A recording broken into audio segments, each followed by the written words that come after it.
There was a criminal and he walked up to a monk and he said, "I want you to teach me the difference between heaven and hell." And the monk looked at him and he said, "You? Teach you? You're a piece of scum. I'm not teaching you anything." And the criminal got enraged and he threw the monk to the ground and he pulled out his sword and he had his sword at his neck and he was about to kill him and he was just fuming with hate and anger. And the monk looked at him and he said, "That is hell." And in that moment, the criminal realized that, oh my goodness, this monk, he put his life on the line just to teach me what this was. And his face just became overwhelmed with compassion. He sheathed his sword, he helped the monk up, and as he did, the monk said, "That is heaven." There was a warthog in the woods and he was sharpening his tusks on a stone, and a rabbit came by and the rabbit said, "What are you doing?" And the warthog said, "I'm sharpening my tusks." And the rabbit said, "Listen, I've been all through the woods today and I haven't seen not one hunter. There's not one hunter in sight, so you don't need to do that." And the warthog said, "If I wait until I see a hunter, it will be too late to sharpen my tusks." In life, we all need to sharpen our tusks because life is happening. We can't wait until we reach certain events. We have to understand that life is occurring right now. And so sharpen your tusks, mentally, physically, spiritually. It's time to sharpen your tusks. There was a man who stopped by a river and he stopped to get a drink. And he was so thirsty, so he drank until he got his fill. And then once he had his fill, he said to the river, "River, you can stop now.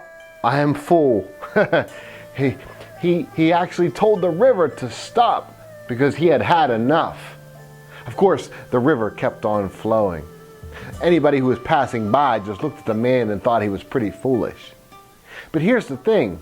We might think that that man was pretty foolish, but the truth is that anytime we believe we've had enough, that we've experienced enough temptations in life, that we've experienced enough trials and tribulations in life, we're no different than that man.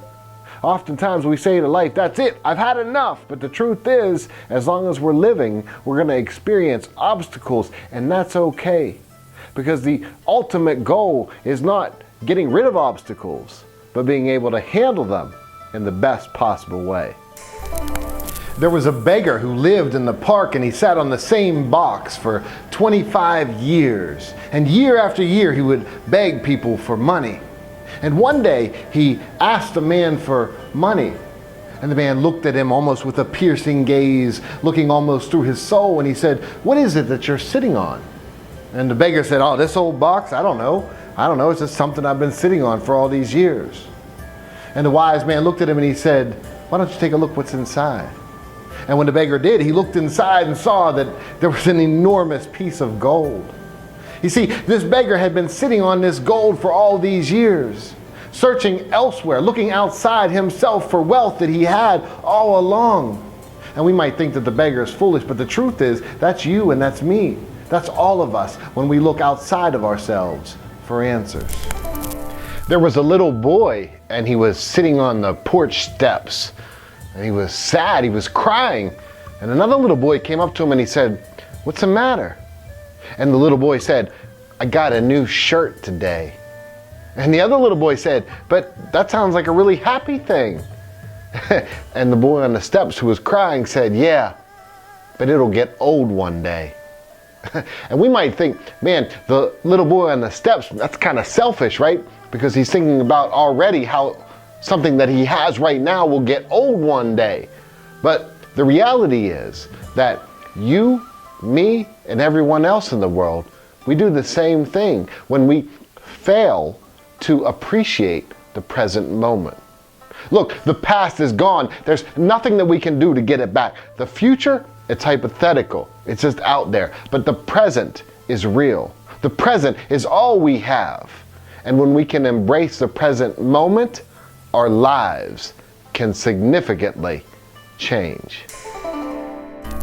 There were two monks who were walking down by the river when they saw a woman in a dress who wanted to cross the river, but she didn't want to get her dress wet. So the older monk picked up the woman immediately, carried her across the river, and then set her down on the other side. And then the two monks continued on. About an hour into their walk, the younger monk looked at the older monk and he said, "Hey, how could you have done that? We took a vow. We swore that we would never touch a woman, and you just picked that woman right up."